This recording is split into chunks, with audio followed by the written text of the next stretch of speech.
तर बाबासाहेब आंबेडकर मराठवाडा विद्यापीठ नाम विस्तार झाला. कारण का? कारण तेव्हाही तुम्हाला माहीत असेल की लोकांना थोड्या थोड्या गोष्टीवरती थांबवलं जायचं. आज आपण पाहतो तेव्हाही लोकांना भोजन मिळत नव्हतं.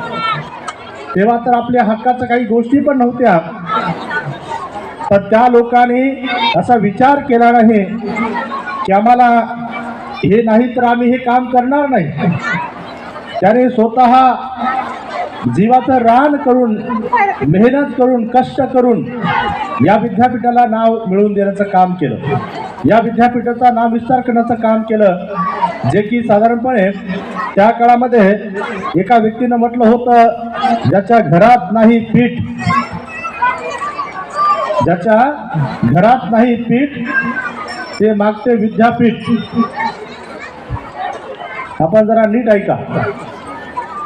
म्हणे ज्याच्या घरात नव्हतं पीठ ते मागतं विद्यापीठ. आज बघा आमच्या बाबासाहेबांच्या नावाने झाले विद्यापीठ. तुम्ही ऐका सर्व नीट, आहे की नाही तर तुमचं होईल सर्वांचं एक दिवस पीठ, आहे की नाही. आणि म्हणून खऱ्या अर्थानं बाबासाहेबांची काय किमया आहे तुम्हाला पाहायला मिळेल. आज तुम्हाला पाहायला मिळेल ज्या बाबासाहेबांना कुठल्याही गोष्टी करताना किती संघर्ष करावा लागला, किती मेहनत करावी लागली, पण आज या भारतामध्ये बाबासाहेबांचं नाव न घेता एक तरी गोष्ट करून दाखवू शकते का कोणी?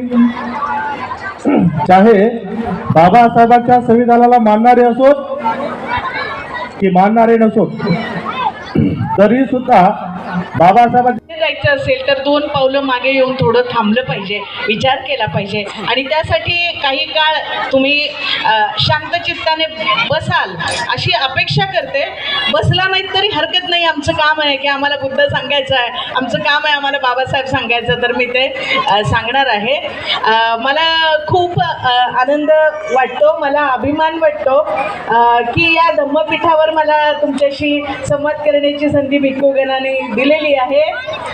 की वामनदादाची ओळ मला आठवते आहे की त्रिसरणाची पंचशिलाची मंगलमय धम्माची, त्रिसरणाची पंचशिलाची मंगलमय धम्माची, आणि लेखमी भीमाची आहे नाथ गौतमाची, लेखमी भीमाची आहे नाथ गौतमाची. आणि म्हणून या धम्मपीठावर येण्याची मला संधी मिळाली असं मला वाटतं. तर त्यामुळे मी तुम्हा सगळ्यांचं मनपूर्वक अभिनंदन करते की तुम्ही इथे आलेला आहात.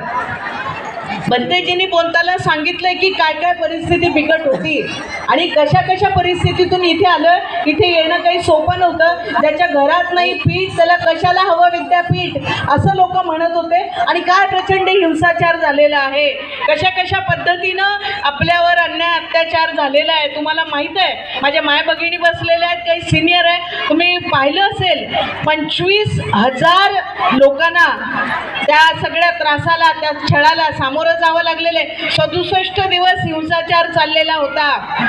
कितीतरी महिलांवर आपल्या अत्याचार झाले, बलात्कार झाले.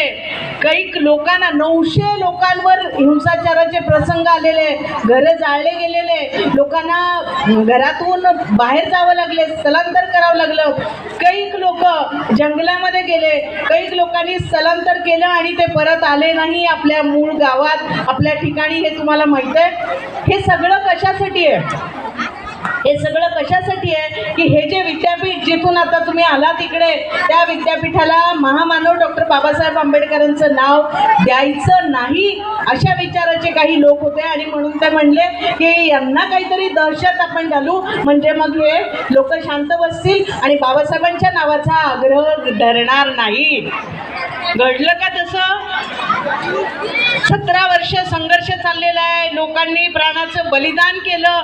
आता बंतेजींनी पण सांगितलं की 2 दिवसाचं बाळ घेऊन आई आलेली आहे आणि जो नामांतराचं आंदोलन होतं त्या आंदोलनामध्ये बायकांचं, आपल्या महिला भगिनींचं योगदान काय याविषयी मला बोलायचं आहे. ते सगळ्यांची नावं वगैरे घेणार नाही, पण ज्या मुली या बाबासाहेबांचं नाव या विद्यापीठाला द्यावं म्हणून शहीद झालेल्या आहेत, त्या बनसोड असतील, त्या ज्या सुहासिनी आहे, प्रतिभा आहे, या ज्या मुली आहेत, 3 मुलींनी त्याच्यामध्ये की बाबासाहेबांचं नाव या विद्यापीठाला जर देत नसतील तर मी आत्मदहन करून घेईन म्हणून कोणी जाळून घेतलंय, कोणी विषप्राशन केलेलं आहे.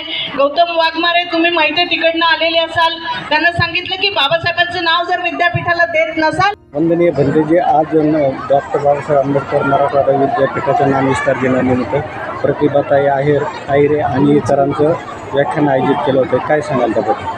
सर्वप्रथम सर्व जनतेला 32व्या नामविस्तार दिनाच्या खूप खूप शुभेच्छा.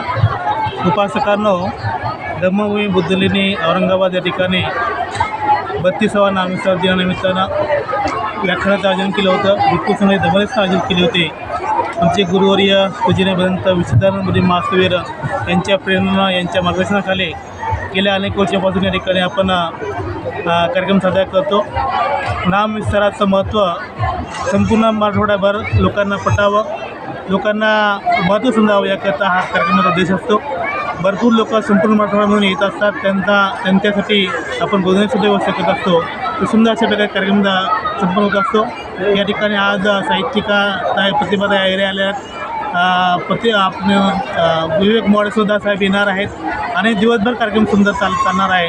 तुम्हाला सर्वांना पद्धतीचा शुभेच्छा देतो आणि आवाहन करतो की सर्वांनी सुंदर अशा प्रकारे कार्यक्रमाचा आस्वाद घ्यावा. सकाळपासून काय काय कार्यक्रम आहे? सकाळपासून या ठिकाणी भिक्खू संघाची दमनस्थान झाली, पूजावंदना झाली आणि दिवसभराचं जे काही भिक्खू उपासक लोकांना आहे, उपासक लोकांना भोजनदानाचं आयोजन करण्यात आलेलं आहे. व्याख्यान झालेले आहेत. विविध नामांतराने आपल्याकडे विचार मांडलेले आहेत. अशा प्रकारचं व्याख्यान हे किती वर्षापासून आपल्याकडे आहे? आमच्याकडे किमान 10 ते 12 वाजेपर्यंत आयोजन दरवर्षी आयोजन होत असतं. या निमित्ताने बौद्ध उपासिकांना काय आव्हान करतात? आव्हान हेच आहे की जसं मॅडम बोलल्या की आपल्याला जागरूक करणं आवश्यक आहे. कारण आज संपूर्ण जे काही सिस्टीम आहे ते आपल्या विरोधात जात आहे. शाळा बंद होत आहेत आणि आपण कशा प्रकारे या निवडणुकीमध्ये असेल किंवा कुठल्याही माध्यमात असेल आपल्याला पाठीमागे घालण्याची ही संधी लोक शोधत आहेत. तर त्या संधीवरती एकच विलाज आहे की आपण सर्व लोकांनी जागरूक राहावं, शिक्षण घ्यावं. बाबासाहेबांनी सांगितलं की जो काही मार्गदर्शन आहे ते मार्गदर्शनावर वाटचाल करावी आणि बाबासाहेबची विचारांवर वाटचाल करावी. आंबेडकरी चळवळीचे अनेक शकले उडाले, ते कोणताही गट एकत्र येत नाही, तर त्यांना काय आव्हान करतात? तो काही माझा विषय नाही, पण तो आपण सर्वांनी त्या विषयावर किती भाविक आणि कुठून येतात भाविक? संपूर्ण मराठवाडा आहेत. आज पाहतो मी चंद्रपूरचे लोक काही आलेले आहेत, अकोल्याचे लोक आले आहेत, यवतमाळ जिल्ह्याचे लोक आले आहेत. संपूर्ण महाराष्ट्रामधून लोक येत आहेत. किती संख्या असेल अंदाजे? या ठिकाणी तर कमी लोक आहेत, पण गेटवरती भरपूर लोक, लाखोचे लोक, संख्येने लोक येतात. ठीक. धन्यवाद.